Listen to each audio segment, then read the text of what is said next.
मिला कंकर तो क्या करेंगे शिव शंकर। जिसके भाग्य में कुछ नहीं मिलना हो तो उसकी सहायता ईश्वर भी नहीं करते हैं। चीन के खिलाफ बाइडेन की कान में अब मैक्रोन ने क्या फूका। बाइडेन ने जब मैक्रोन को फोन मिलाया तो मैक्रोन और बाइडेन के बीच चीन को लेकर क्या बात हुई, क्यों गुस्साए हुए मैक्रोन जो कि फ्रांस के राष्ट्रपति हैं, उन्हें मनाने के लिए बाइडेन ने दिया ऑफर। तो वहीं क्या तेजस का प्रोडक्शन बंद होगा। भारत के लिए इस महत्वाकांक्षी लड़ाकू विमान का उत्पादन आखिर क्यों रुक सकता है, क्या है मामला। तो वहीं ताजा भिड़ंत पे चीन ने क्या कहा। भारतीय सैनिक चीन के ऊपर भारी पड़े तो चीन की तरफ से क्या जवाब आया। आइए जानते हैं इन खबरों को विस्तार से। 20 जनवरी को सिक्किम के नाकुला में घुसने की कोशिश में चीनी सैनिकों के ठीक ठाक ढंग से धुलाई कर दी भारतीय सैनिकों ने। और वैसे तो मीडिया में कई तरह की खबरें आई। कहा ये जाने लगा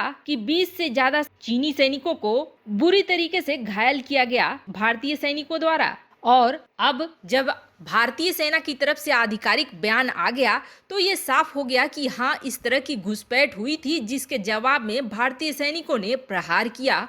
और उसके बाद हालांकि दोनों कमांडर लेवल की बात पर वहां का झगड़े का निपटारा हो गया और बात आगे नहीं बढ़ी। लेकिन चीनी मीडिया ग्लोबल टाइम्स वह यह मानने को तैयार ही नहीं है। उनका कहना है कि चीनी सैनिकों द्वारा या चीनी अधिकारियों द्वारा ऐसी किसी घटना की पुष्टि नहीं हुई है। ऐसे में भारतीय मीडिया में यह अफवाह फैलाया जा रहा है, यह झूठ है। वैसे आपको बता दें, इस वक्त जो स्थिति है, भारत ने जिस तरीके से रणनीतिक रूप से महत्वपूर्ण चोटियों पर कब्जा करके रखा हुआ है, उसने चीन को घुटनों पर लाकर रखा हुआ है। क्योंकि कई ऐसी जगह हैं जहां पर सिर्फ 100 मीटर के फासले में दोनों देशों की सेना खड़ी है, लेकिन बात नहीं बन रही है। अब तो नवे दौर की बैठक में भारत ने साफ साफ कह दिया है कि चीन को अपने सारे सैनिकों को हटाना पड़ेगा हर जगह से, तभी जाके अब किसी तरह की शांति समझौते की बात होगी। वहीं दूसरी तरफ बाइडेन एक खाई को पाटने की कोशिश कर रहे हैं। बाइडेन ने कुर्सी में बैठते ही अब देशों को फोन करना शुरू कर दिया है। अब इसमें से महत्वपूर्ण देश फ्रांस के राष्ट्रपति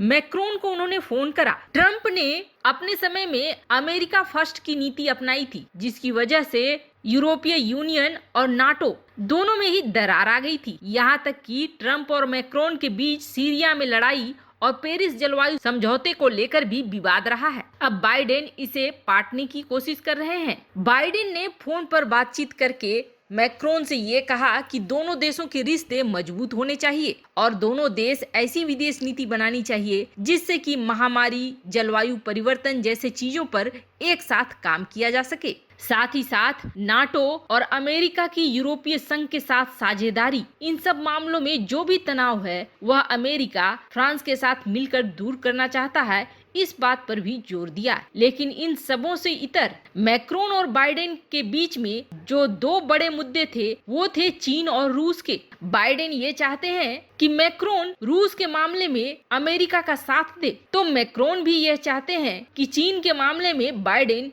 फ्रांस का साथ दे। कुल मिलाकर मैक्रोन ने भी चीन को लेकर अपने विचार क्लियर कर दिए हैं। और जाहिर सी बात है, फ्रांस और भारत जिस तरह से आपस के सहयोगी हैं, फ्रांस का यह दबाव बाइडेन के ऊपर जरूर काम करेगा। वैसे तो अमेरिका को खुद ही जरूरत है, लेकिन फ्रांस जैसे साथी का अगर दबाव पड़ता है तो वो और भी ज्यादा बड़ा रूप ले लेगा। वैसे भी फ्रांस ने हाल ही में अपने युद्धाभ्यास के दौरान इस बात को दोहराया है कि चीन के साथ या किसी भी देश के साथ अगर भारत की लड़ाई होती है तो भारत का साथ देने के लिए फ्रांस आगे जरूर आएगा। ऐसे में अंतर्राष्ट्रीय स्तर पर बाइडेन के ऊपर दबाव बनाने में फ्रांस, इजराइल जैसे देश भारत के लिए एक बड़ी भूमिका निभाने वाले हैं और उन्होंने निभाना शुरू भी कर दिया है। वहीं दूसरी तरफ एक बड़ी खबर आ रही है तेजस को लेकर, जहां भारत सरकार ने 83 विमानों की खरीद पर मंजूरी दी है। तो वहीं यह खबर निकल कर आ रही है कि क्या तेजस का प्रोडक्शन बंद होगा। दरअसल जब तेजस का पहला वर्जन लाया गया था सिंगल इंजन वाला,